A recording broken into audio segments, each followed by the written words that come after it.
Ma'am, I need you off the phone, now. Officer, it's my lawyer. I'm not hanging up. This is your last warning. End the call. You can't do that. I know my rights. Hands where I can see them. Ma'am, I need you to get off the phone now. Officer, I'm on a call with my lawyer. I don't care. Put it down now. You can't do this. I'm recording this. Put the phone down or you're under arrest. Fine. A racist police officer pulls over a black woman for no reason. After he arrests the woman, he realizes that he has just arrested a highly decorated United States Army colonel. Officer Vance Whitaker had done this 100 times before. A lone black woman on an empty stretch of highway. No witnesses, no backup for her, just him and his authority. He knew exactly how this would go. She would argue, claim to know her rights, but in the end, she would comply. They always did, but Colonel Breonna Ellis was not like the others. He saw a civilian. He did not see the United States Army colonel trained to lead, to fight, to win. He did not know the discipline, the strength, the unshakable resolve forged in war zones and high-stakes operations. He did not realize that every order he barked, every attempt to assert control was pulling him deeper into his own downfall. And when he pushed too far, when he reached for power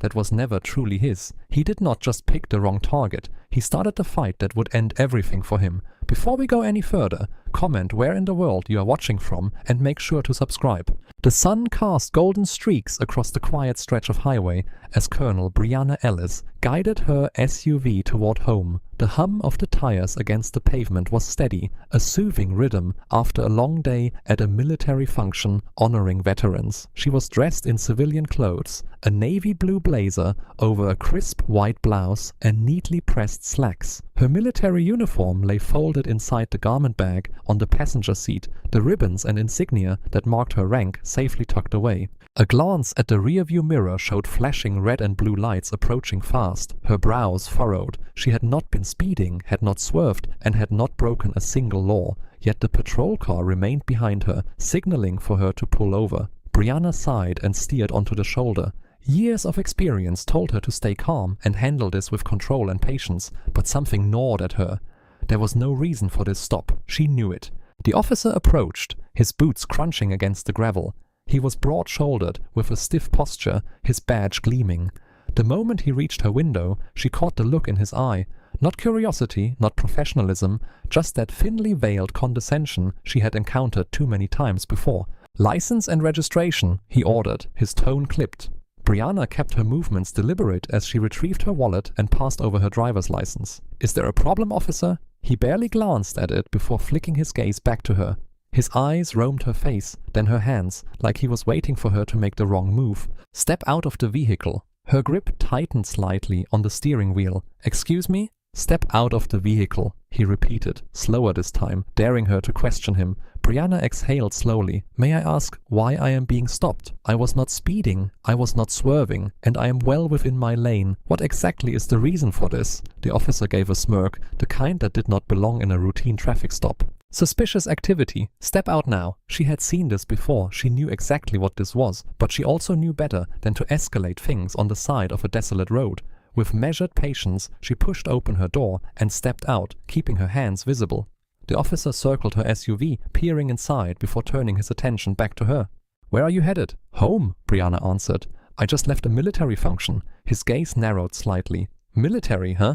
A chuckle. "And what exactly are you claiming to be?" Breonna lifted her chin, her voice unwavering. "I am Colonel Breonna Ellis, United States Army." A beat of silence, then a scoff. He looked her over again, slower this time, as if he were re-evaluating everything she had just said. The smirk on his face widened like he had caught her in a lie. "Oh, really, Colonel?" He dragged the word out, the skepticism thick. "You sure about that?" Brianna's jaw tightened. "Yes." He let out a small laugh. "And where is your military ID, Colonel?" Breonna reached into her blazer pocket. Nothing. Her brows furrowed slightly as she patted the other side, then smoothly pulled out her wallet. She flipped through it, searching the compartments, but came up empty. Her mind raced. She always carried her ID. It was second nature. Had she left it in the car? No, she would have put it somewhere secure. She checked the inner pocket of her blazer again, but still nothing. Then it clicked. The last time she had handled it was before the event, when she had changed out of her uniform that was still in her locker at base. She met the officer's gaze. "I do not have my military ID on me, but—" "Uh-huh," he interrupted, his smirk growing.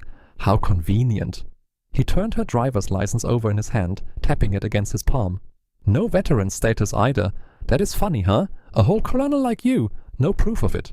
Brianna refused to let frustration show. This is my vehicle. My registration is in the glove compartment. You are welcome to check it. Oh, I will be checking more than that, he said, already stepping past her toward the car. She turned sharply. You do not have probable cause to search my vehicle. His smirk deepened. Suspicious behavior is enough for me. And I have got to say, you are acting real nervous, ma'am. The way he said it, dripping in condescension, made it clear he was not offering respect. Brianna clenched her jaw. She had seen men like him before, officers who believed their badge gave them the right to harass people like her. She knew she had two choices, argue and escalate, or step back and play a different hand. And Colonel Brianna Ellis never played a losing game, because the moment he crossed the line, and she knew he would, she would be ready. Brianna's breath remained steady, but her pulse quickened as she mentally retraced her steps. Her military ID was not in her blazer, it was not in her wallet. Then it hit her. She had left it in her uniform pocket back at the base locker. Her gaze flicked toward Whitaker, who stood a few feet away, arms crossed, watching her, not like an officer ensuring compliance, but like a man waiting for her to fail. She straightened, adjusting her blazer. As I said, I am Colonel Brianna Ellis, United States Army. My ID is in my uniform, which is currently secured at my base locker. Whitaker let out a slow, exaggerated whistle, shaking his head. That is so. You expect me to just take your word for it? It is the truth. And yet, he mused, holding her license between two fingers, flipping it over lazily. I do not see Colonel written anywhere on this. No veteran status, no military rank, not even a hint that you ever wore a uniform. He clicked his tongue. You would think a real soldier would make sure people knew. Brianna did not take the bait. She had encountered men like Whitaker before, officers who wielded authority like a weapon, who took one look at her skin, at her face, and decided she did not belong. This was not about her credentials. It was about control. Your department should have a database, she said calmly. Run my name. You will see my record. Whitaker let out a low chuckle. Oh, I could, but I do not feel like it. See, I like to do things the old-fashioned way. His smile sharpened. So, how about this? Step out of the car. Brianna's eyes narrowed. I already complied when you asked me to stop. Now you are escalating for no reason. Ma'am, Whitaker said, mock patience dripping from his voice. I asked nicely. Do not make this harder than it needs to be. Brianna did not move. I am not stepping out unless you give me a lawful reason. Whitaker's smirk faded, replaced by something colder. You are refusing an officer's order. I am refusing an unlawful request, she corrected, her voice measured. You have no probable cause to search my vehicle, and you certainly have no reason to detain me. Whitaker let out a long, exaggerated sigh and tapped his fingers against his belt. See, now this is where things get messy. A driver refusing a lawful command from law enforcement. That sounds like resisting, and resisting gets ugly real fast. Brianna kept her stance firm, but she felt the shift. He was done playing. He wanted to push her, to make her react, to justify whatever he had already decided to do. You would not be threatening to arrest me now, would you? She asked, tilting her head slightly. Whitaker leaned in slightly, voice just low enough to feign concern, just loud enough to carry the weight of a warning. I am saying, Colonel, if that is what you really are, that refusing a direct order from law enforcement never ends well. And between you and me, his lips curled upward, I do not think you are special enough to get an exception. Brianna knew what he was trying to do. She had trained soldiers on psychological tactics, on how to manipulate an opponent into making a mistake. He wanted her to react, to give him a reason to escalate. She would not give it to him. Instead, she met his gaze, unwavering. I know my rights, Officer Whitaker, and I know what you are doing, so either arrest me or let me go. The air between them crackled, thick with unspoken tension. Whitaker had expected compliance, expected intimidation to do its job, but Brianna was not afraid of him, and that infuriated him. His hand flexed at his side, hovering over his radio. His jaw tightened as he took a step closer, lowering his voice into something colder. Have it your way. Brianna remained still, refusing to back down. Whitaker exhaled sharply. You are under arrest. Brianna remained still, her breath steady, as Whitaker stared her down, waiting for her to react. When she did not flinch, did not move, his lip curled slightly, annoyance flickering in his eyes. Then, without breaking eye contact, he reached for his radio. Dispatch, I have got a possible wanted person. Send back up to my location. His voice was smug, each word measured. Brianna knew exactly what he was doing. He was deliberately escalating, setting the stage before even verifying anything. She exhaled slowly. "You are making a mistake, Officer Whitaker." Whitaker clipped his radio back to his belt, giving her a slow, mocking smirk. "Is that so? Because last I checked, refusing to comply with law enforcement is a mistake." He nodded toward her SUV. "Now, step aside." Brianna did not move. "You do not have probable cause to search my vehicle." Whitaker took a step closer, lowering his voice like he was offering her a last chance. "And yet, I am going to search it anyway." Brianna's jaw tightened. "That would be an illegal search." Whitaker shrugged. "You seem real concerned about the law all of a sudden. If there is nothing in there, then you have got nothing to worry about." Before she could say another word, he turned and yanked open the driver's side door. Brianna clenched her fists at her sides, forcing herself to remain still. Reacting would give him what he wanted, a reason to escalate further. Whitaker leaned inside, rifling through the center console before popping open the glove compartment. Papers and personal items were tossed onto the seat without care. His movements were deliberate, reckless, as if he was determined to find something, anything, that would justify his actions. "Got yourself a little business running out of this car, Colonel," he muttered, shoving through her things. "Smuggling something? Maybe stolen military property?" Brianna let out a slow breath. "You are crossing a line." Whitaker barely spared her a glance. "Lady, I do not see a line." He moved to the passenger side, throwing open the door and tearing through the compartments, flipping open her purse, tossing out items onto the seat. Brianna refused to react. Instead, she reached into her pocket, feeling the smooth surface of her phone against her fingertips. She knew exactly who to call. Without a word, she turned slightly, angling away from Whitaker, and discreetly scrolled through her contacts. Then, with a calm expression, she pressed the call button and lifted the device to her ear. She did not need to say much. "This is Colonel Ellis," she said smoothly. "I need a favor right now." Whitaker was too busy tearing through her belongings to notice that the game had already changed. Whitaker's frustration grew with every passing second. He had expected to find something, anything, that would justify his gut feeling, something to prove that this woman was not who she claimed to be. But the more he dug through Brianna's belongings, the less he found. His hands tore through the glove compartment, the center console, even under the seats, tossing her personal items carelessly onto the floor. Brianna stood just a few feet away, still as a statue, watching, waiting. Her silence only made Whitaker angrier. He slammed the passenger door shut, turning to her with a sneer. "Where is it?" Brianna blinked. "Where is what?" Whitaker let out a sharp breath, gesturing toward the mess he had made of her car. "Whatever you are hiding, fake credentials, stolen goods, drugs." He stopped himself, realizing how ridiculous he sounded. Brianna did not move, did not speak, and that infuriated him. "You think this is a joke?" He stepped closer, voice lowering into something sharper. "You think because you act calm, I am just supposed to let this go?" Brianna lifted her chin slightly, her expression unreadable. "Are you finished?" Whitaker scoffed, shaking his head. "Oh, we are just getting started." He pulled out his radio, pressing the button with more force than necessary. "Dispatch, I need K9 support for a full vehicle sweep, possible narcotics or smuggled goods." Then his radio crackled. An incoming call. "Unit 13, hold all further action. You have an urgent call coming through from command. Patch in immediately." Whitaker frowned. Command? He had not called anyone above his shift supervisor. Still gripping his radio, he stepped a few paces away and switched frequencies. "This is Officer Whitaker. Go ahead." There was a beat of silence, then a voice, sharp, authoritative, and furious. "Officer Whitaker, this is Captain Garrett Reynolds. What the hell do you think you're doing?"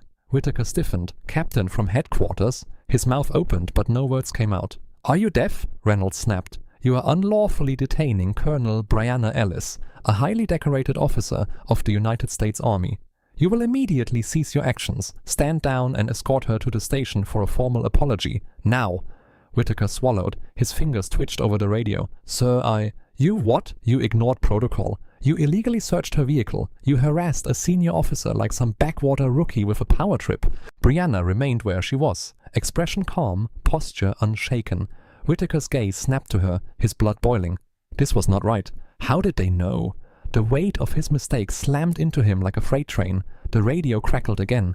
"You are wasting time, Whitaker. Get in your car, drive her to the station, and report to my office the second you arrive. You better pray I do not have your badge by the end of the day." The line went dead. Whitaker stood frozen, his grip tightening around the radio, humiliation scorching through him. Brianna stepped forward, smooth, effortless. She met his gaze with the same unshakable calm she had maintained all along. "Are you finished?" she asked again, voice steady. Whitaker's jaw clenched so hard it ached. He had no choice. Wordlessly, he stalked toward his patrol car and yanked open the door. He did not look at her as he ground out, "Get in." Brianna exhaled, stepping toward her own car. She calmly picked up her belongings, returning them to their proper places before shutting the door behind her. Then, with the same measured pace, she walked toward the patrol car. She slid into the back seat, not as a suspect, not as a criminal, but as the person in complete control. Whitaker slammed his door, white-knuckling the steering wheel. His foot jammed onto the gas, the tires screeching against the pavement as they pulled away from the shoulder. Brianna settled in, gaze forward, voice level. "Drive safe, officer." Whitaker gritted his teeth so hard he swore he tasted blood. The drive to the station was silent. Aside from the tense hum of the patrol car's engine, Whitaker gripped the steering wheel so tightly his knuckles were bone white. His jaw locked so hard it ached. Brianna sat in the back, calm, composed, and unbothered. She had won, and he knew it. When they pulled into the station lot, Whitaker barely waited for the engine to settle before throwing the car into park. Without a word, he yanked the door open and climbed out, his movements stiff with barely restrained frustration. Brianna followed at her own pace, stepping out with measured ease. Inside, the air shifted the moment they walked through the doors. The entire precinct knew. Officers at their desks stole glances, some exchanging low whispers. Others avoided looking at Whitaker entirely. The front desk sergeant barely raised his eyes before pressing the intercom. "She is here!" Brianna caught the way Whitaker's shoulders tensed. He knew what was coming. A few seconds later, the police chief emerged from his office, a graying man with a square jaw and a no-nonsense stare that cut across the room like a blade. Chief Nolan Brooks. Brianna had dealt with men like him before, old-school law enforcement, sharp but politically aware. He took in the scene quickly, Brianna standing tall, Whitaker stiff and silent beside her, his expression darkened. "Colonel Ellis," Brooks greeted, voice clipped but respectful. He turned to Whitaker. "My office now." Whitaker hesitated for a split second, just enough for the chief's brow to twitch in warning, before stiffly marching past Brianna toward the office. Brianna followed unhurried. Once inside, Brooks shut the door with a sharp click. The air was thick with tension. Whitaker stood at attention, but his fingers twitched at his sides, his frustration barely contained. Brianna took her seat, crossing one leg over the other. The chief turned his glare on Whitaker first. "I want to know, what in the hell made you think detaining a United States Army colonel was a good idea?" Whitaker's jaw tightened. "Sir, she refused to comply. She did not have ID on her, no veteran status on her license. How was I supposed to know she was not lying?" Brooks's stare hardened. "You know how? Because you should have run her name, because you should have followed protocol, because instead of doing your damn job, you decided to harass someone who outranks you in every possible way." Whitaker did not move, but Brianna could see the rage simmering beneath his skin. "Sir, save it."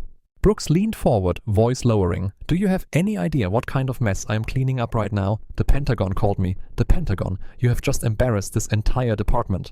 Whitaker's lips pressed into a thin line, his hands balling into fists at his sides. Brianna watched silent, not needing to say a single word. Brooks sighed, then turned to Brianna. "Colonel Ellis, I would like to formally apologize for this department's failure today. This should never have happened." Brianna nodded, accepting it, but not letting it soften the moment. "I expect to see procedural changes to prevent this from happening again, Chief." Brooks gave a firm nod. "Understood." Then he turned to Whitaker. "Apologize, now." Whitaker froze, his fists clenched, his nostrils flared, but he had no choice. He slowly turned toward Brianna, barely keeping his voice even. "I apologize." Brianna tilted her head slightly. "For what?" Whitaker's jaw twitched. He knew what she was doing, and he hated it. "I apologize," he bit out. "Colonel, for the inconvenience." Brooks' voice cut through the tension like a knife. "Try again." Whitaker swallowed hard, his throat bobbing. "I apologize for my actions today. I was wrong." The words sounded poisonous coming from him. "It will not happen again." Brianna watched him carefully. The words were there. The meaning was not. She did not need it to be. She had already won. Brooks exhaled sharply. "Effective immediately, Officer Whitaker. You are suspended pending review. If I had my way, I would have your badge tonight." He narrowed his gaze. "You are lucky I do not." Whitaker flinched at that. Humiliation settled deep in his bones. Brianna stood, smoothing out her blazer. "I appreciate your cooperation, Chief." She turned her gaze to him, watching the way he shifted uncomfortably under the weight of his failure. "You set me up," he muttered under his breath. Brianna lifted a brow. "I did not have to." Whitaker's nostrils flared, his rage barely contained. He had lost control, lost power, and it infuriated him. Brianna tilted her head slightly. "I told you you were making a mistake." Brooks' gaze snapped to Whitaker. "I do not want to hear another damn word from you right now." Whitaker shut his mouth, but the look in his eyes was clear. This was not over. Brianna knew men like him. He would not let this go, and that meant she would have to be ready. As she drove, Brianna slid into the driver's seat of her SUV, exhaling as she adjusted her rearview mirror, taking a moment to observe the stillness of the road ahead. The air was crisp, the sun casting long shadows across the highway as the quiet hum of early morning life settled around her. Though the world around her seemed calm, she was not the type to let the surface dictate her reality. There was always something beneath it, something waiting to be seen, and she had spent her life learning how to recognize it before it revealed itself. She was not tense, but she was not relaxed either. After years in the military, she had learned one simple truth. When a man like Whitaker gets humiliated, he does not let it go. Some men understood failure, took it as a lesson, moved forward with the understanding that life continued whether they liked it or not. Others, men like Whitaker, let it consume them, let it burrow beneath their skin, feeding off the anger and resentment that festered inside them. His failure was not something he could accept. He had lost something he never thought would be taken from him: his authority, his control, his ability to intimidate and command obedience without question. And men like him did not just let that go. They found ways to take it back. She had seen it before. The way he clenched his jaw so tightly it seemed like his teeth might crack. The way his hands curled into fists at his sides. The way his entire body radiated a silent fury he barely kept restrained. He had not been sorry for what he did. He had been sorry that he had lost. The thought of changing her routine had barely lasted a moment. She had dismissed it almost as quickly as it had crossed her mind. Avoiding a road, altering her own life, making accommodations for a man who had already tried to control her once and failed was out of the question. The only thing avoiding him would accomplish was giving him the satisfaction of knowing he had dictated something about her actions, and she refused to allow that. She had done nothing wrong, and she would not start acting as though she had. So she took the same route, her movements natural, her mind alert but unbothered.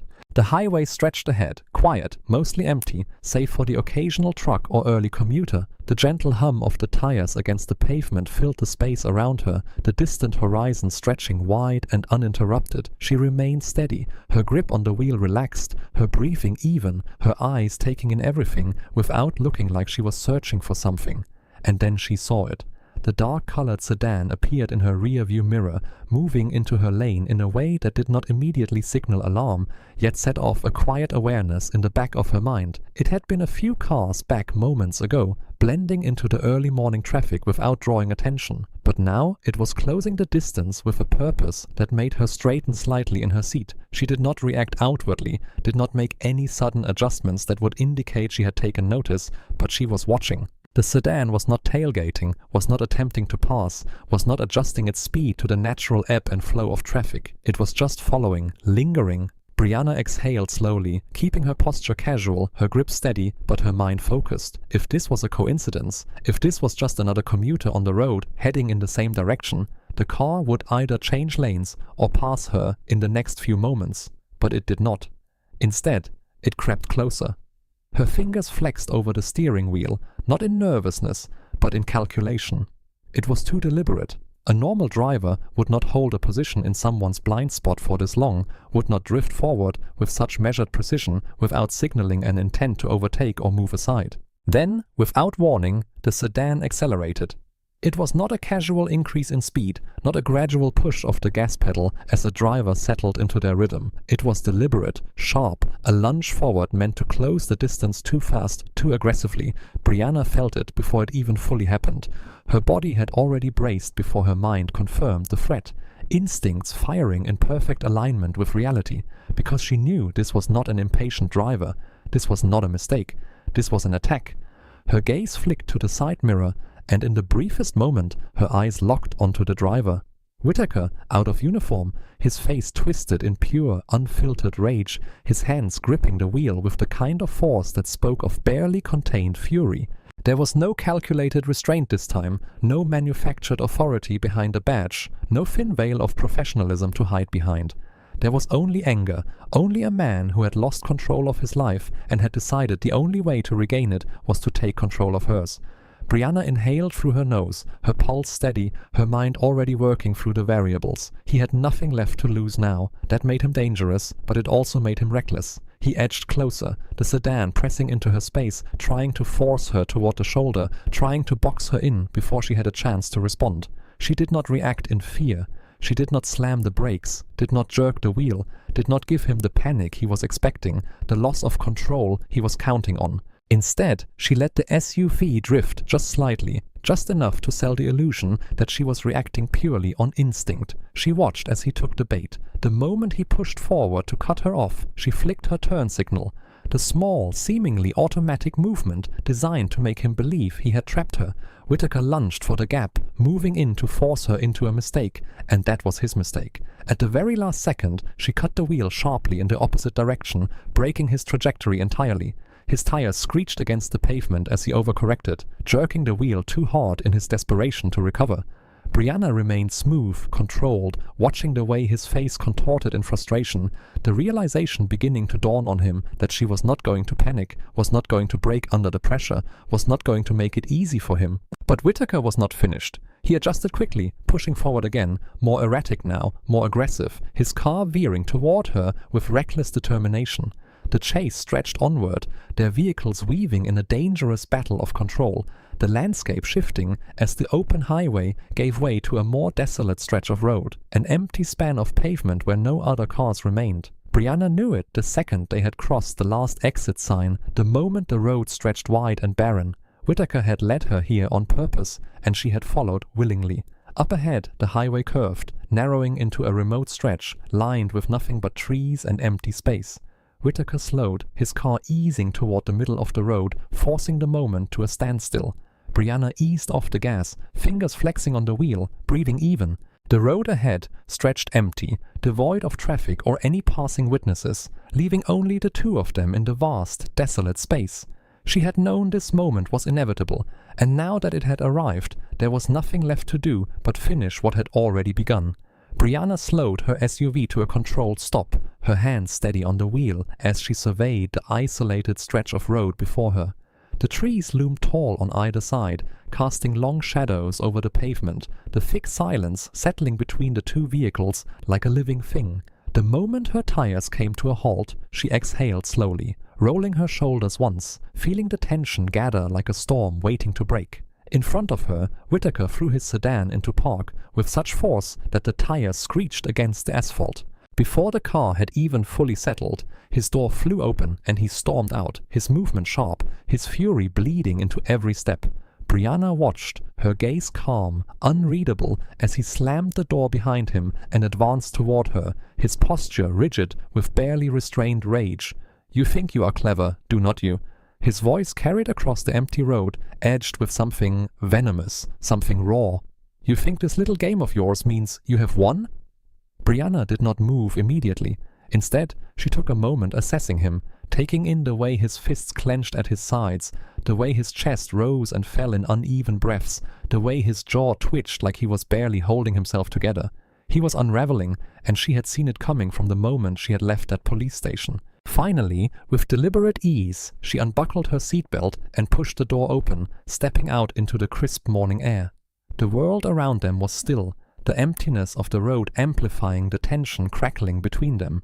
She closed the door behind her, meeting his stare with the same composed intensity she had held since the moment this all started. "If I remember correctly," she said, her voice measured, "you were the one chasing me." Whitaker let out a sharp, humorless laugh, running a hand over his face before dropping it with a hard exhale. "Chasing you? Is that what you call this?" He took a step forward, eyes blazing. "I call it fixing a mistake." Brianna arched a brow, tilting her head slightly. And what mistake would that be? Whitaker's teeth clenched, his entire body rigid. Letting you walk away like you won, letting you embarrass me, letting you think you could pull the kind of stunt you did and not pay for it. He took another step closer, his voice dropping lower, more dangerous. You think you humiliated me back at that station? You think you made me look weak? Brianna held her ground, her gaze steady. You did that all on your own. His face darkened, his expression twisting into something uglier. You do not get it, do you? You do not get how people like you do not just get to walk around acting untouchable, like you can just challenge authority and get away with it. You think because you had your little phone call, because you got the right people involved, that it makes you better than me. Brianna inhaled slowly, keeping her tone even. No, I think following the law makes me better than you. Whitaker's nostrils flared, his body tensing like a coiled spring. You think that badge meant something to me? You think I needed it to put you in your place? Brianna tilted her head, studying him, her gaze sharp, unwavering. No, but it was the only thing keeping you from making a real mistake. And now that it is gone, you are spiraling. Whitaker let out a bitter laugh, but there was no humor in it. You think I'm spiraling, lady? You have no idea how much restraint I have been showing. His hands flexed at his sides, his fingers twitching like they were itching to do something more. I have had to listen to people talk about how I screwed up. I have had to watch them whisper behind my back, look at me like I was the problem when all I was doing was my job. And you? He pointed at her, his hand trembling with the weight of his anger. You sit there acting so damn smug, like you are untouchable, like you are better than me. You think you can just keep pushing, keep playing these little games, and walk away without consequences? Brianna's expression remained unreadable. This is not a game, Whitaker. It never was. You lost because you were wrong, and instead of facing that, you decided to blame me for it. Whitaker took another step forward, closing the distance between them, his voice sharp and bitter.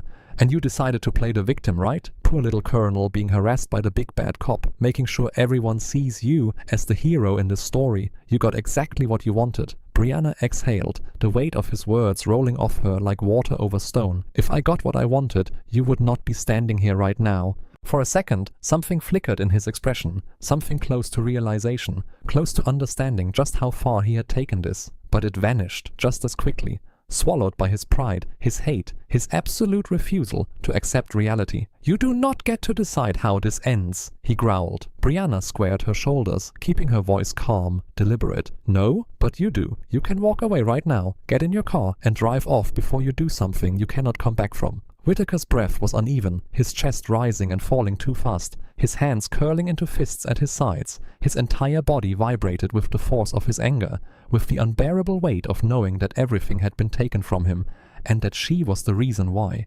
That is not how this is going to go, he muttered. Brianna sighed, shaking her head. Then I guess you really are as predictable as I thought. Whitaker's temper snapped like a live wire. Whitaker lunged at her with all the force of a man who had been waiting for this moment, who had let his anger build to the point of no return, who had convinced himself that the only way to take back what he had lost was to break her down first.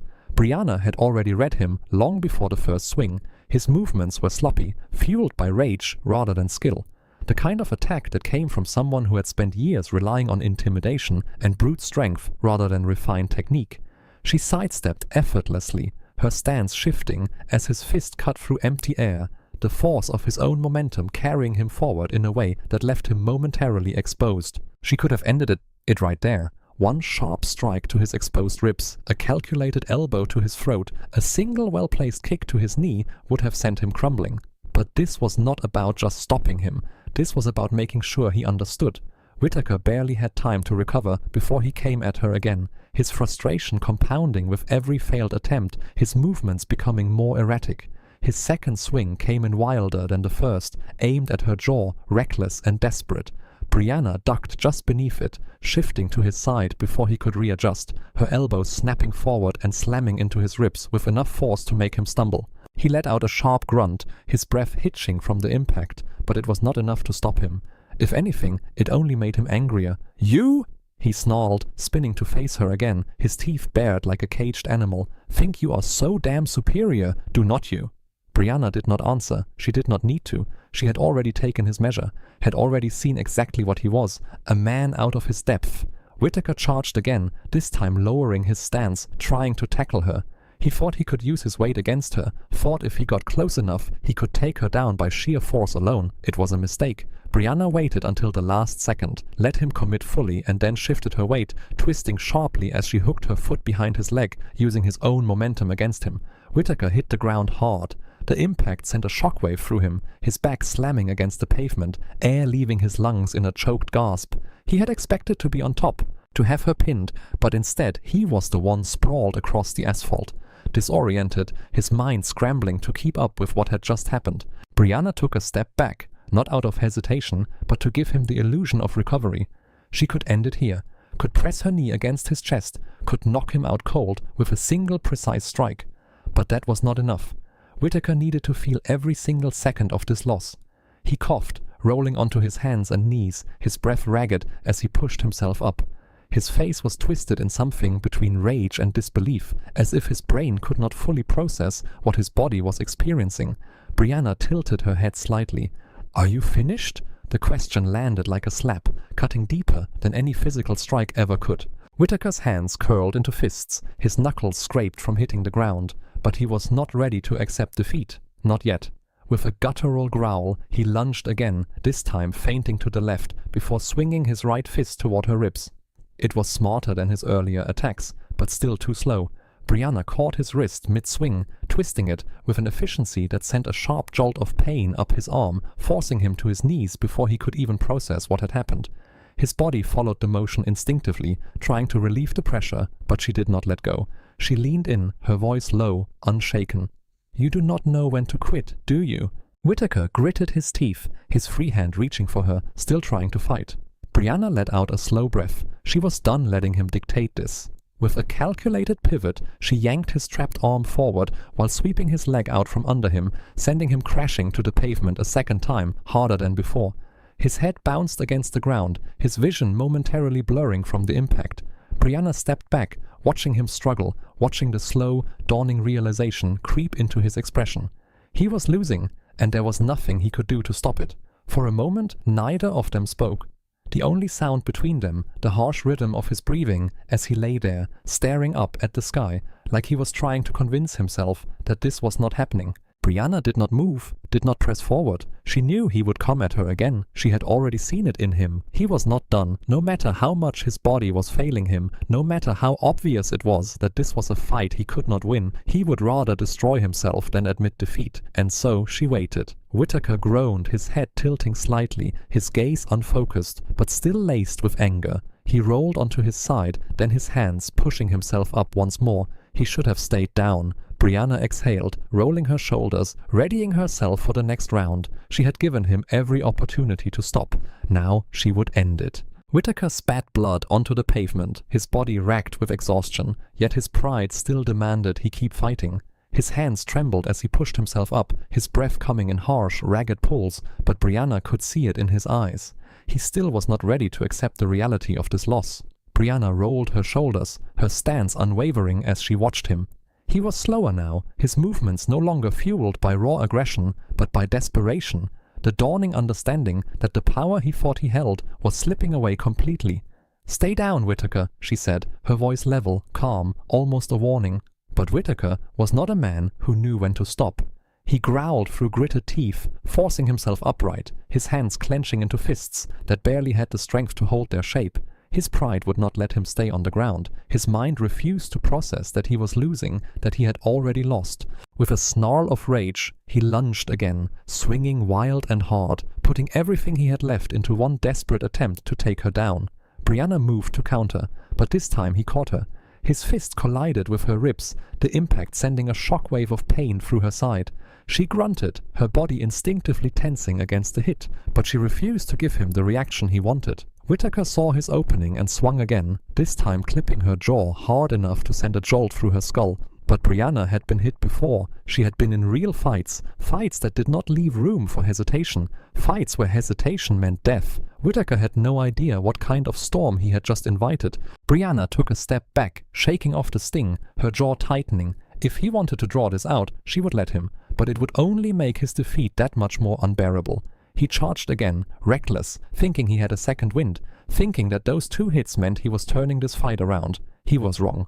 Brianna sidestepped sharply, cutting to his flank, and before he could adjust, she hooked her arm around his throat, yanking him backward into a brutal chokehold. Whitaker choked on his own breath, his hands immediately clawing at her arm, struggling against the iron grip that locked around his throat. He bucked, tried to twist out of it, but Brianna tightened the hold, locking her legs around his waist, forcing him down. His entire body jerked, panic setting in as his air supply was cut off. His fingers scrambled against her arm, trying to pry her off, his movements becoming more erratic, more desperate with each passing second. Brianna kept her hold steady. "It is over, Whitaker," she said, her voice calm, almost detached. "You are done."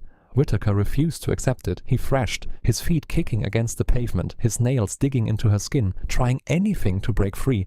Brianna did not loosen her grip. She did not let go. Whitaker's movements became slower, weaker, his gasps turning into shallow, ragged noises. His pride had carried him this far.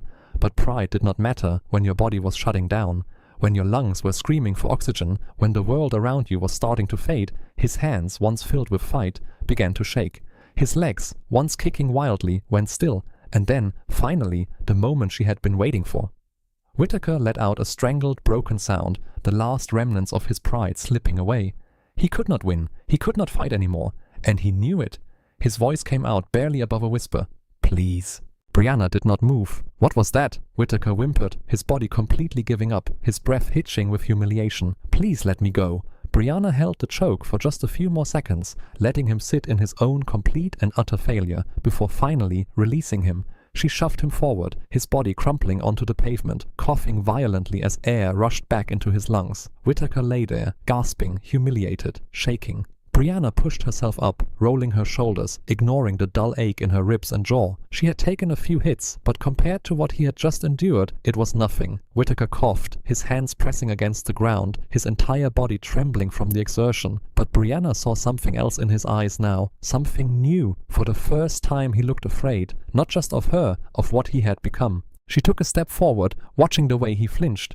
How his entire body tensed, like he expected another strike. Expected more punishment, but she did not hit him. She just looked at him. "You brought this on yourself," she said quietly. "You could have walked away, Whitaker. You could have moved on, but you did not. And now, here you are." Whitaker swallowed thickly, his throat raw, his shoulders slumped. He looked small, defeated, like the weight of his own choices had finally crushed him. But then, in the silence, something shifted. Whitaker's breathing evened, his fingers curling against the pavement, and before Brianna could move, he sprang forward, scrambling to his feet, bolting toward his car. Brianna's eyes narrowed. He was not just trying to escape, he was running. Not on her watch. Whitaker sprinted toward his car, his body still aching, his breath uneven, but his mind was locked onto one singular goal: escape. His pride had already been shattered, his body beaten. But if he could just get in the car, if he could just get away, he could convince himself that he still had something left, that this was not the end. Brianna, however, was not about to let that happen. Her muscles fired before the thought even fully formed, her feet pounding against the pavement as she launched after him, closing the distance in seconds. Whitaker was fast, but he was running on pure adrenaline, his body betraying him with every faltering step. Brianna, trained for endurance, for control, for the exact kind of chase he was attempting, moved like a shadow at his heels. Whitaker reached his car, fingers grasping at the door handle. But before he could pull it open, Brianna cut in from the side, slamming her palm against the door, forcing it shut. He barely had time to react before she pivoted, driving her elbow into his ribs with precise force. Whitaker stumbled against the car, his breath exploding from his lungs in a sharp, choked gasp. His body, already battered and weakened, failed him as he sagged against the vehicle, his knees buckling for just a moment before he caught himself against the hood. Brianna was not done. She stepped in front of him, positioning herself between him and any possible escape. Her SUV was angled just behind his sedan, boxing him in. He had nowhere to run. Whitaker, still gasping, turned, his body pressing against the car as if it could somehow swallow him whole. As if there was still some way out of this, his hands curled into weak fists, his bruised knuckles trembling at his sides. Brianna rolled her shoulders, completely composed, watching him with a look that made it clear she was still in control, that no amount of scrambling or desperate lunging would change how this ended. "You done running?" she asked, her voice steady.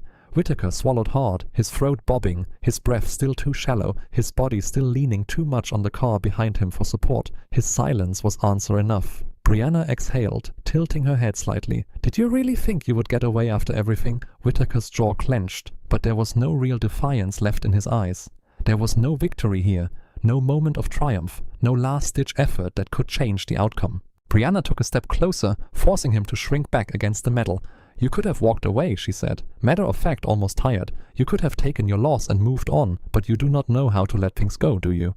Whitaker let out a slow, ragged breath, his hands twitching like he wanted to say something, like he wanted to defend himself, but nothing came out. There was nothing left to say. Brianna studied him for a long moment, watching the tension in his body, the subtle way he shifted his weight.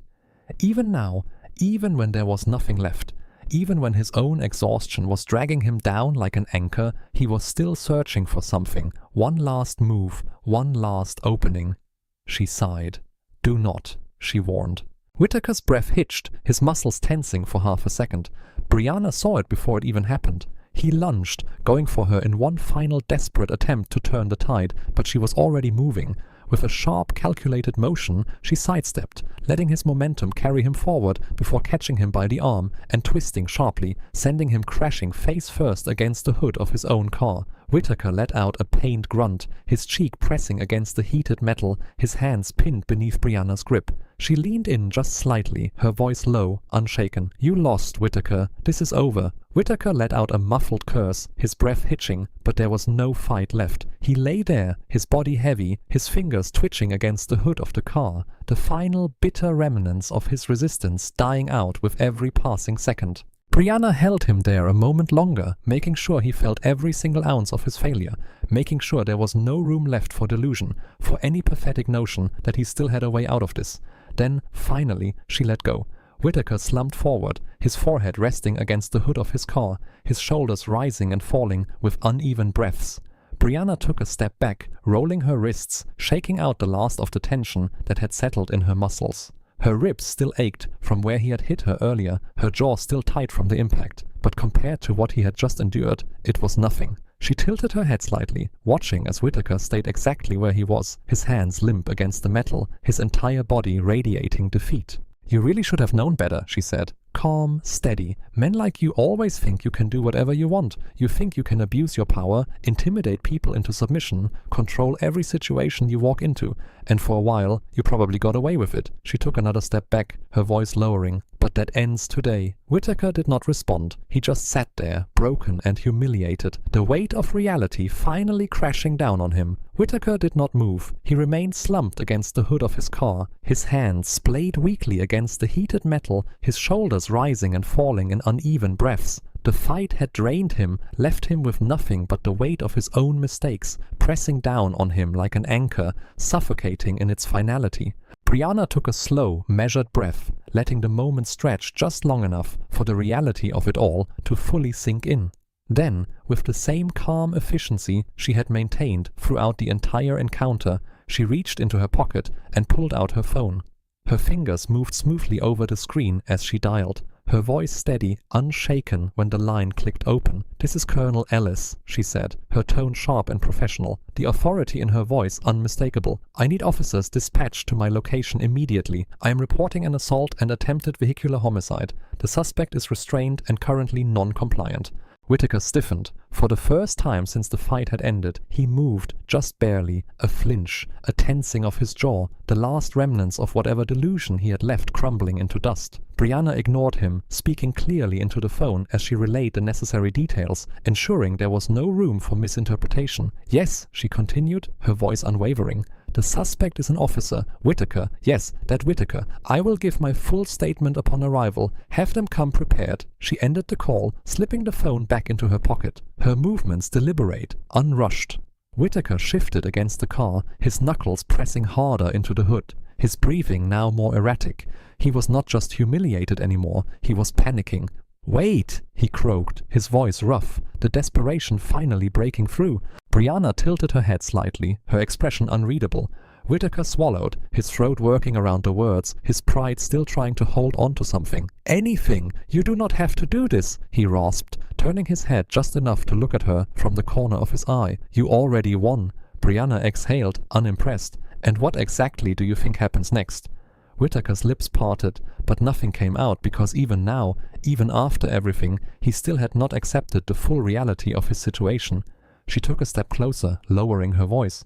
You came after me. You tried to run me off the road. You attacked me. You escalated until this was the only way it could end. And now, because you could not control yourself, you are going to face the consequences. Whitaker shook his head, his breaths coming faster, more uneven. You do not have to. Brianna cut him off. No, you do not get to beg now. That silenced him. The truth settled in his expression like a slow-moving poison spreading through his already broken body. He had thought he could regain control, thought that if he could just overpower her, he could erase what had happened at the station, could somehow rewrite the story in a way that put him back on top, but instead he had cemented his own downfall.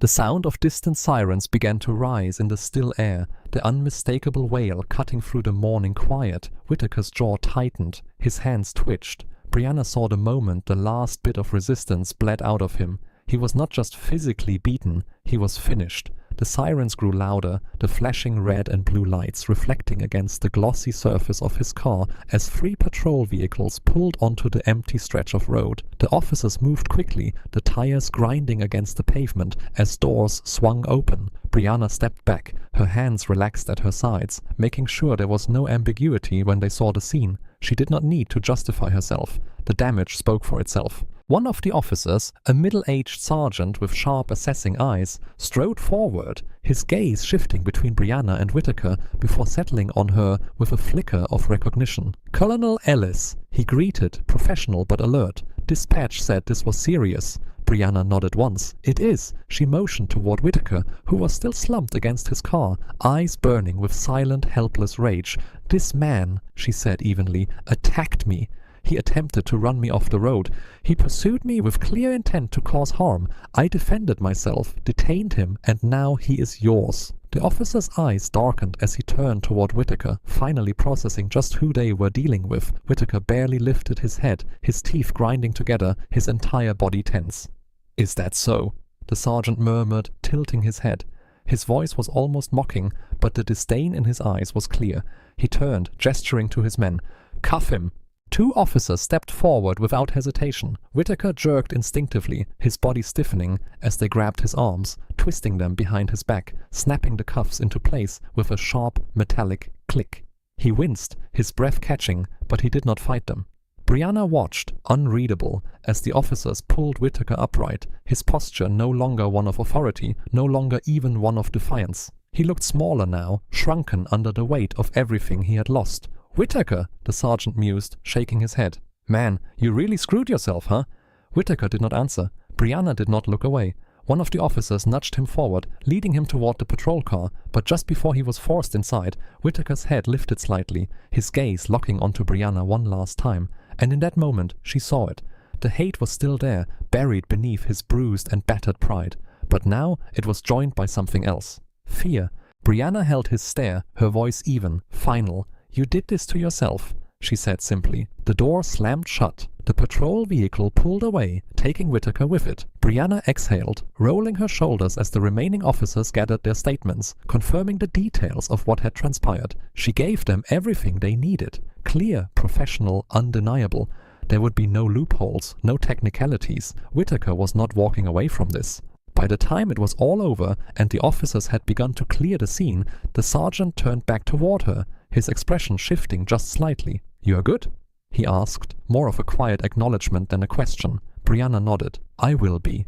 She turned, heading toward her SUV. The weight of the past finally lifted. Whitaker had thought this was a fight about control, but what he had never understood was that he had already lost before he ever stepped onto the battlefield. And now he would spend the rest of his life paying for that mistake. Brianna had no intention of letting Whitaker slip through the cracks of a flawed system. No intention of allowing him to quietly disappear without answering for what he had done. Men like him, men who abused their positions, who used authority as a weapon rather than a responsibility, had gotten away with too much for too long. She was not just going to hold him accountable. She was going to make sure he could never wield power over anyone again. The process started the moment she walked out of the police station after giving her full statement. The officers had been professional, some even apologetic, But she knew how these things worked. A man like Whitaker had connections. There were people in that department who had likely covered for him before, people who might still be willing to vouch for him, to twist the narrative, to turn this into something it was not. She was not about to let that happen. Brianna pulled out her phone and made 2 critical calls. The first was to her lawyer. She had no doubt that Whitaker would try to paint himself as the victim, that he would spin the story however he could to avoid accountability. She needed to be ahead of him. She needed airtight charges that could not be dismissed. A legal case so solid that no department, no union, no sympathetic friend on the force would be able to shield him from it. She pressed charges for assault, attempted vehicular homicide, and reckless endangerment. She documented every detail, provided the officers with the dash cam footage from her SUV, ensuring that no part of this was left to interpretation. The moment Whitaker tried to plead his case, there would be hard evidence waiting to shut him down. The second call was to a journalist she trusted. The story needed to be told.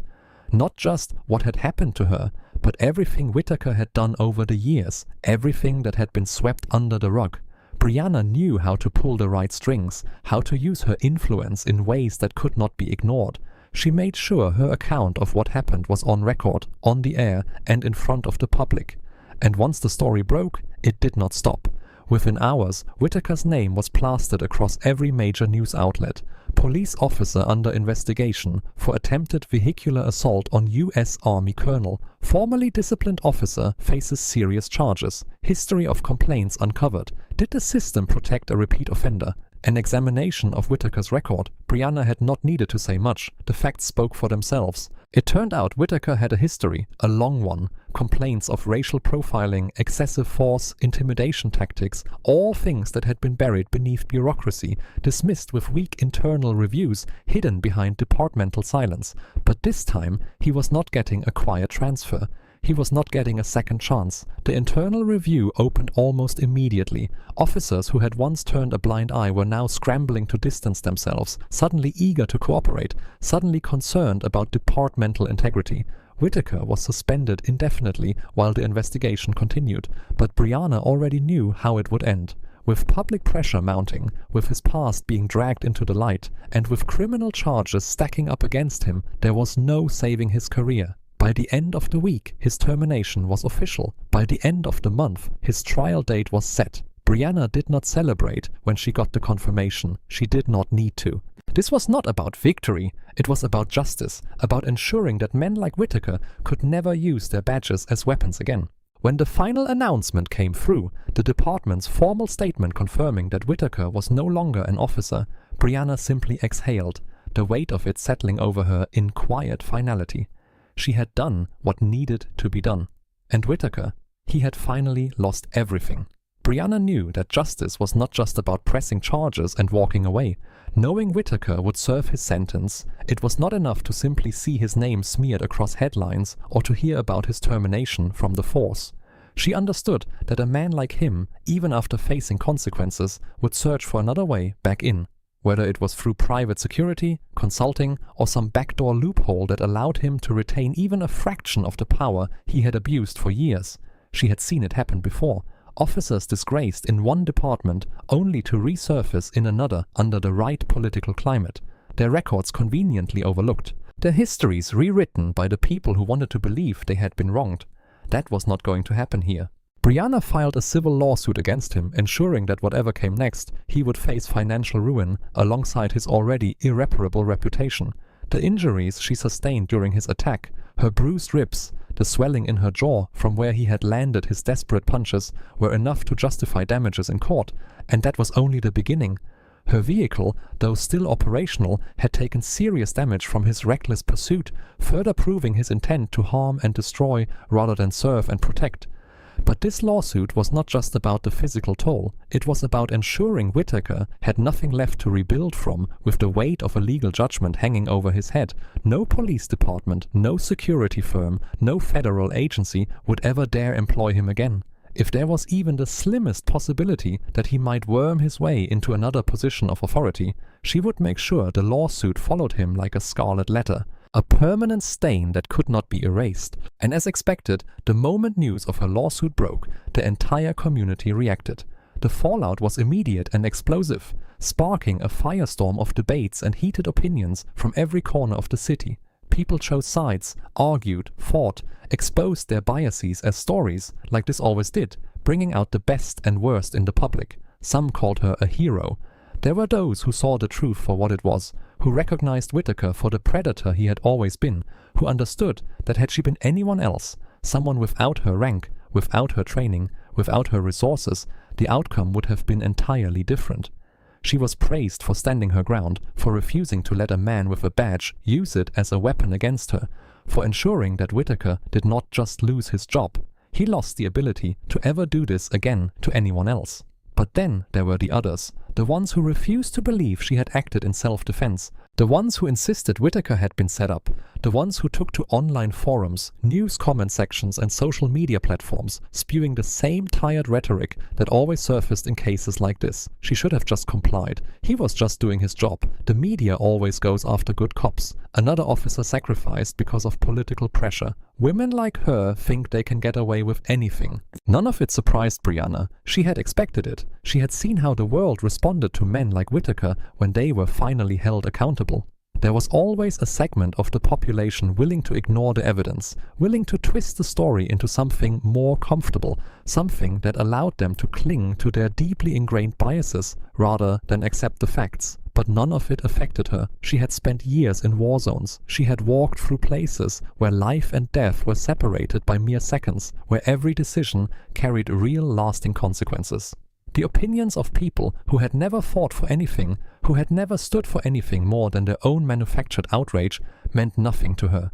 Brianna did not entertain their arguments. She did not sit for interviews. She did not engage in the debates.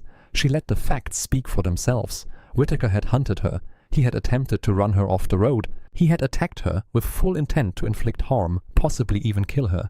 And when it had come down to a fight, when there was no badge left to protect him, when he was forced to stand on his own against someone stronger, more disciplined, more skilled, he had lost.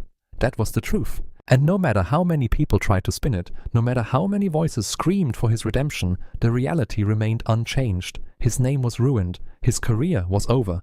And now, with the lawsuit in place, with every financial and legal door slammed shut in his face, Whittaker had no escape, no way to rebuild, no path back to the life he had once used as a tool for power and control. Brianna continued living her life, unaffected by the noise, unshaken by the backlash, unbothered by the people who had chosen to make this a fight about ideology rather than the facts. She had done what needed to be done, not for recognition, not for applause, not for any personal satisfaction, but because it was right. Whittaker had believed this was about power. But real power had never belonged to him, and now, after everything, he finally understood that. The day of the trial arrived with the weight of inevitability. For weeks the city had been buzzing with anticipation. With every major news outlet covering the downfall of the once protected officer now facing serious criminal charges, the courtroom was packed, the tension thick as people watched with sharp, unblinking focus, waiting to see if the system would truly hold one of its own accountable. Brianna walked in with the same unwavering confidence she had carried since the moment this all began. She was not here for spectacle. She was not here for vengeance. She was here because justice demanded it. At the defendant's table, Whittaker sat with his legal team, his expression hardened, defiant. He still believed he could beat this, still believed that somehow, in some way, he could walk out of this unscathed. There was no regret in his eyes, no humility, only a man who still thought he had been wronged. Brianna exhaled slowly as she took her seat near the front, her posture straight, composed as the prosecution began its opening statements. The evidence against Whittaker was damning. The dashcam footage played first, showing every critical moment, the illegal stop, the aggressive escalation, the chase, and finally the brutal fight. The court watched as Whittaker tried to force her off the road, as he lunged at her with unchecked fury, as he lost control, not just of the situation, but of himself. Then came the witness statements from fellow officers, some who had once defended him, now forced to admit the undeniable truth. Internal Affairs had conducted its investigation, unearthing years of misconduct, and suddenly those who had once shielded him were desperate to distance themselves. When the prosecution called Brianna to the stand, she rose without hesitation, walking forward with measured steps, her eyes focused ahead. As she took her seat, she could feel the weight of Whittaker's stare. He was watching her, studying her, searching for something, a weakness, a hesitation, a sign that he could twist the narrative. He would find none.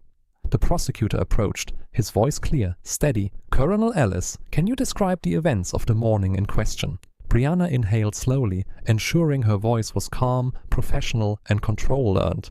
"I was driving to work, using my usual route, when I noticed flashing lights behind me. I pulled over, as I have always done when stopped by law enforcement, but it became immediately clear that Officer Whitaker had no legal reason for stopping me." The prosecutor nodded, pacing slightly in front of the jury. "How did you come to that conclusion?" Brianna did not hesitate, because I asked him directly why I was being stopped, and he failed to provide a legitimate answer.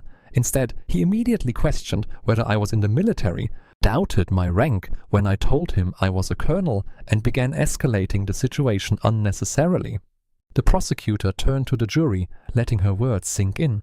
Then he turned back to her. "Did you have any reason to believe that this was a routine traffic stop?" Brianna's gaze did not waver. "No." "And why is that?" "Because he treated me like a suspect the moment he saw me," she stated plainly. "It was not about law enforcement, it was about power, and when I did not give him the reaction he expected, he pushed harder." Whitaker shifted at the defense table, his fingers curling into fists, his jaw tight.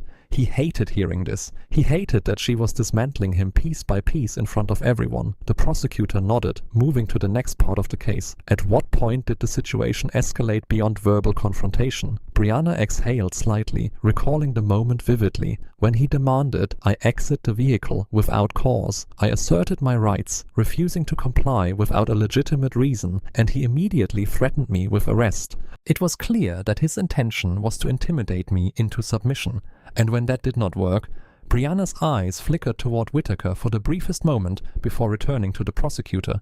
He called for backup and then proceeded to conduct an unlawful search of my vehicle, rifling through my belongings, looking for anything he could use to justify his actions. When he found nothing, he still refused to let me leave. He wanted control. That was all this ever was. The prosecutor let the moment linger before continuing. "And then later, after the incident was reported and he was suspended. What happened?" Brianna kept her expression neutral, but inside she felt the weight of the memory settle over her. "He found me again," she said, her voice even. "He used his personal vehicle to follow me, to corner me on an empty road, and then attempted to run me off the highway." "Would you say he was attempting to harm you?" Brianna tilted her head slightly. "I would say he was attempting to kill me." A murmur rippled through the courtroom. Whitaker's legal team shifted uncomfortably while he stared daggers into her, his entire body stiff with anger. The prosecutor nodded, as if expecting the answer. "And when you were forced to defend yourself, what was his response?" Brianna let out a slow breath. "He did not stop, even after it was clear he could not win. Even after I gave him multiple opportunities to walk away, he refused. He was not just fighting for survival, he was fighting for control. And when I took that away, when I left him no choice but to face the reality of his actions, he did what men like him always do." The prosecutor raised an eyebrow. "And what is that?" Brianna finally turned her head fully, looking straight at Whitaker as she answered. "He ran." Whitaker's face darkened, his hands gripping the arms of his chair. It was the first time she had acknowledged him directly, and it hit him like a slap to the face. The prosecutor nodded, turning back to the judge. "No further questions." Brianna stepped down from the witness stand, her movements measured, composed, unshaken. As she took her seat again, she did not glance in Whitaker's direction. He was not worth the energy. The trial stretched on, but the damage had already been done. His past had been exposed. His actions had been laid bare. His credibility was in shambles. The courtroom felt heavier now, thick with a tension that pressed against the walls, as if the very air had absorbed the weight of everything that had been revealed. The trial had lasted for days, but in reality, Whitaker had lost long before the jury had been sent to deliberate. His past had been unraveled thread by thread. Each incident of racial profiling, each use of excessive force, each complaint that had been buried by his superiors, all of it dragged into the light, all of it undeniable. And yet he sat there rigid, unyielding, refusing to break. The judge, an older man with sharp, calculating eyes, adjusted his glasses as he prepared to deliver the final sentence. He glanced over at the defense table, his expression unreadable. "Before we proceed," the judge said, voice calm but firm, "the court will allow the defendant to make a statement." The room shifted. A murmur rippled through the audience. The anticipation was thick because this was it. Whitaker's last chance to explain himself, to take responsibility, to show even the slightest acknowledgement of the harm he had caused. Brianna did not react. She simply folded her hands in her lap, waiting. Whitaker stood slowly, straightening his jacket, his posture stiff, his jaw locked. He looked out at the room, at the faces staring back at him, at the jury that had already condemned him, at the press in the back row, eager to capture his downfall. For the first time since the trial began, he finally spoke. "I was doing my job." The words hung in the air for a moment, as if he expected them to carry more weight than they did. Brianna remained still, watching, listening.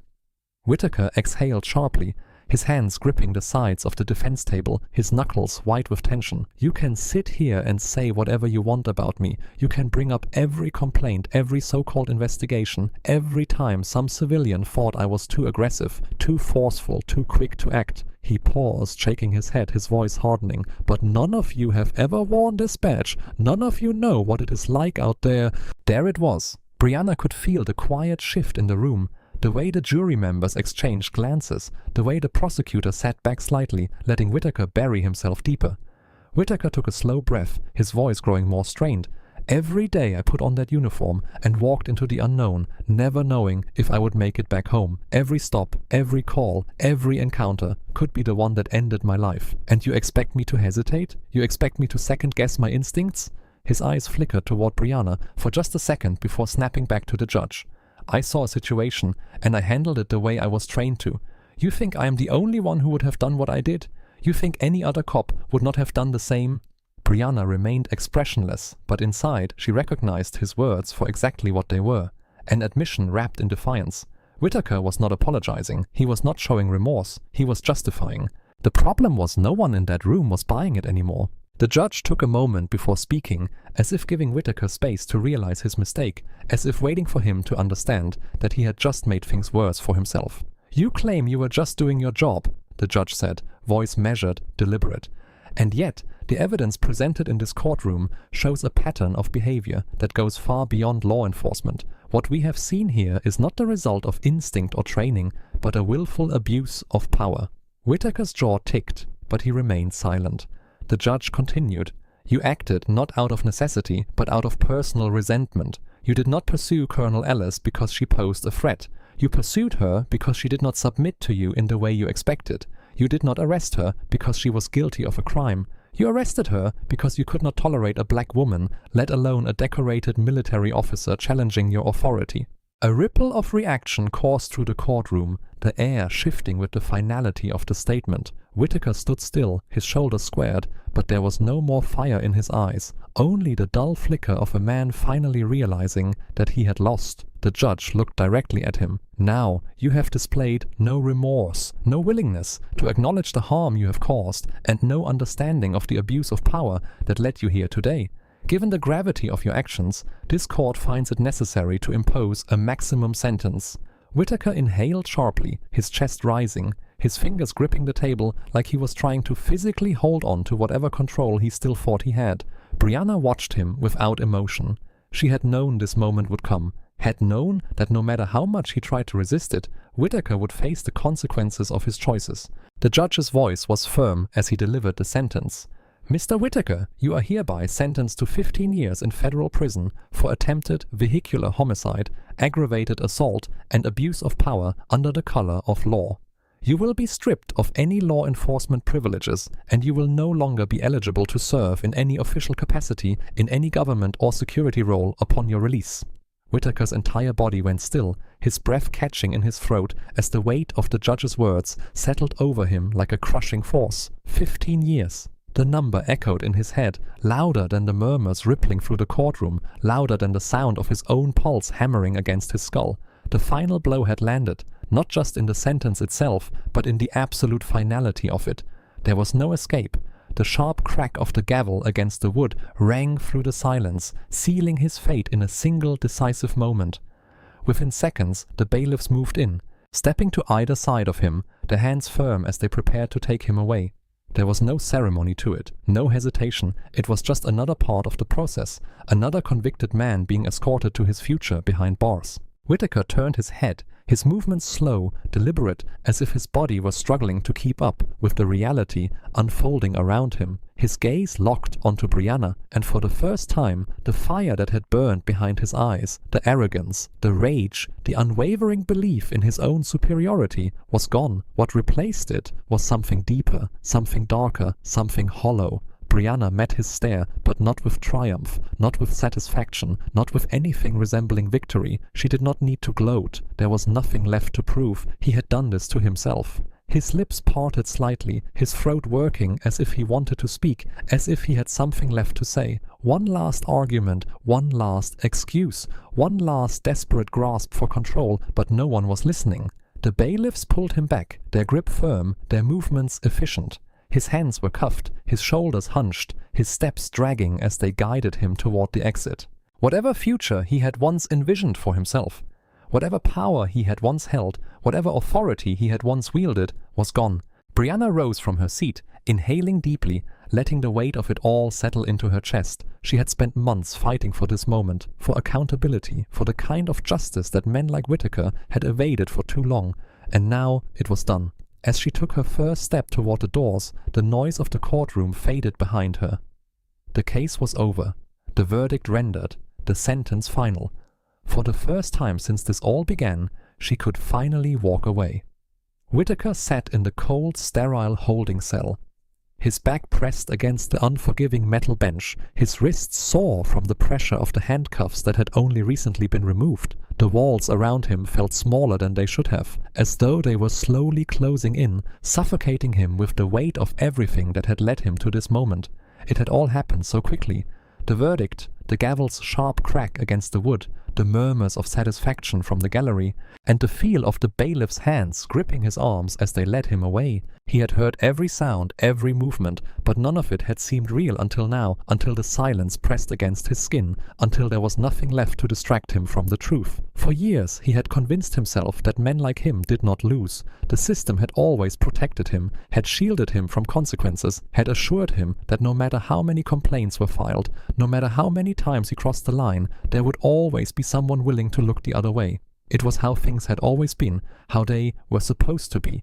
But that illusion had shattered the moment he was forced into that chair and told to listen to people like her, Brianna Ellis. He had believed that by the time this was over, she would be the one humiliated, the one questioning whether she had overstepped, the one forced to justify herself under the scrutiny of a system designed to favor men like him.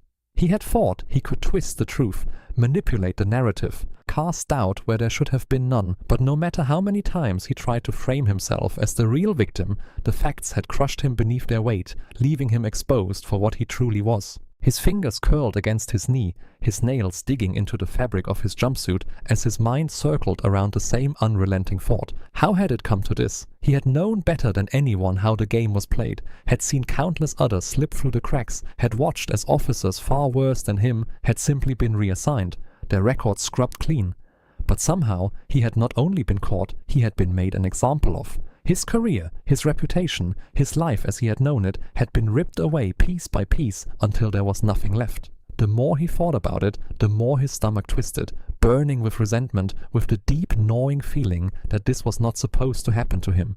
If Alice had just backed down that day, if she had just done what he expected her to, if she had just swallowed her pride and shown him the respect he deserved, none of this would have happened. She had humiliated him back then, had stripped him of his authority, had challenged him in a way that no one ever had before. And even now, even after everything, even knowing that he was the one sitting in the cell, preparing for a future behind bars, he still hated her for it. But hatred would not change anything. Brianna Ellis had won, and he had lost. No matter how many times he replayed the events in his head, no matter how much he tried to convince himself that the system had turned against him, he could no longer deny the truth that had been staring him in the face all along. He had been wrong. He had let his own arrogance, his own misplaced sense of superiority, drive him into making one mistake after another, each one worse than the last, each one sealing his fate a little more until there was no way out. And now it was too late to undo any of it. As he stared at the grey walls in front of him, the weight of his choices crushing him from the inside out, he finally understood what it meant to be powerless.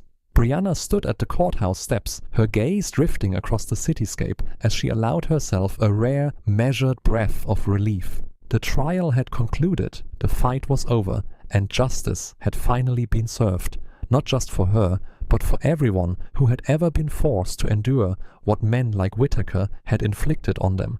This had never been just about one case, one moment, one incident. This had been about the greater battle, the one that so many had fought before her, and the one that would continue long after today.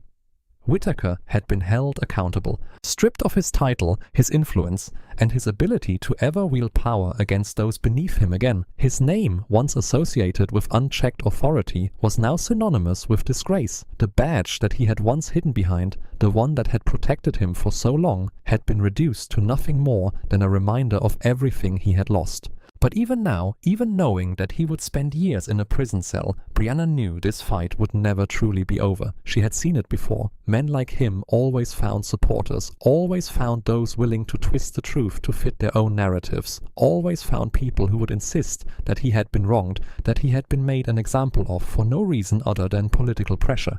There would be backlash. There always was. But she did not care. She had not come this far to concern herself with the opinions of those who had no interest in the truth. What mattered was that the system had done what it was meant to do, that it had worked for once, that justice had been carried out in a way that left no room for doubt. Whitaker had been given every opportunity to show remorse, to take responsibility, to acknowledge what he had done, but he had refused at every turn. His pride had been his undoing, and now he would have to live with the consequences of his own choices. Brianna took a slow step forward, her posture straight, her movements unhurried, her resolve as strong as it had ever been. The road ahead would not be easy, but it never had been. She had learned long ago that change was never simple, that it was always met with resistance, that there would always be those who wanted to preserve a system that worked in their favor, but that had never stopped her before, and it would not stop her now. As she reached her car, she glanced up at the sky, exhaling one last breath, letting the weight of it all settle where it needed to, no longer carrying it with her. The fight was not over, but she had won this battle, and for now, that was enough. Brianna had never been the type to seek recognition. She had spent years in the military, serving with discipline and focus, never expecting applause, never chasing accolades. She had done what needed to be done because it was right, not because she wanted to be celebrated for it. But in the weeks following the trial, as the media storm gradually died down, the recognition found her anyway. The Pentagon issued a formal statement commending her professionalism, highlighting the way she had carried herself throughout the ordeal. She had faced an injustice and handled it with composure, refusing to let emotion cloud her judgment, refusing to let the situation spiral into something more volatile. The military community, which had followed the case with a vested interest, took note of how she had not only defended herself, but had done so while upholding the integrity of her uniform. She had not been reckless. She had not been careless. She had followed protocol and taken every necessary step to ensure that the system worked as it should. Her commanding officers reached out personally, expressing their respect, some even telling her that what she had done would serve as an example for others. She had not just fought for herself, she had fought against an abuse of power that had gone unchecked for too long, and she had won. Still, for Brianna, the real victory was not in the headlines that called her a testament to discipline and justice, or in the messages of support that poured in from people she had never met. The real victory was in knowing that she had stood her ground and refused to let a man like Whitaker walk away from what he had done. She returned to duty as if nothing had changed. Her uniform still fit the same, her posture remained upright, her voice held the same unwavering authority. But in truth, she was sharper now, more certain than ever that some battles were worth fighting. She did not speak of Whitaker unless directly asked, and even then her answers were short and final. There was nothing more to say. She had done what was necessary, and he had been left to deal with the consequences of his own choices. While Brianna moved forward, Whitaker remained trapped in the wreckage of his own making. The media coverage had been relentless. His name had become synonymous with disgrace, his career obliterated, his reputation beyond repair. No police department would ever touch him again. No private security firm, no consulting job, no government contract. His record was now a permanent stain, one that no amount of favors or connections could wash away. The officers who had once laughed at his jokes, who had stood beside him unquestioning, had all distanced themselves. The department had made it clear that he was an embarrassment, a liability they had been forced to cut loose in order to preserve their own image. No one defended him. No one pitied him. For years he had been protected, shielded from the consequences of his own misconduct, assured that no matter how many complaints were filed, he would always have a way out. But that safety net had disappeared the moment he chose to escalate things beyond his control. He had thought himself untouchable. He had believed that a woman like Brianna Ellis would never have the power to challenge him, and yet she had. Now his world was nothing more than a cell. 4 walls that held nothing for him but time. Time to sit in silence, time to think, time to replay every moment that had led him to this place, to this fate, to this inescapable reality. He had lost everything. His job, his reputation, his future, his name had become a cautionary tale, spoken in hushed tones among officers who had once considered him their own. Brianna sat at her desk, flipping through mission reports, listening to the steady hum of activity outside her office. There was always another task ahead, always another assignment waiting. The world had not stopped because of what had happened, and neither had she. The fight had been exhausting, the battle longer than it should have been, but justice had been served. She had seen firsthand what unchecked power could do. What happened when people believed themselves above the law? Whitaker had worn his badge as if it had given him dominion over others, as if it had placed him beyond the reach of accountability. He had mistaken authority for control, mistaking fear for respect, and he had believed right up until the very end that he would walk away untouched. But no one was untouchable. Justice had been served, not just in a courtroom, but in the undeniable reality that Whitaker had lost everything. Brianna had seen it through to the end, ensuring that he would never again hold power over another person, and that was enough. As she looked out the window, watching the sun stretch across the base, she let out a slow, steady breath. There was no more fight ahead, no unfinished war waiting to be won. This was the end of the road. The chapter had closed, and she was finally free to move forward. I hope you enjoyed that story. Please share it with your friends and subscribe so that you do not miss out on the next one. In the meantime, I have handpicked 2 stories for you that I think you will enjoy. Have a great day.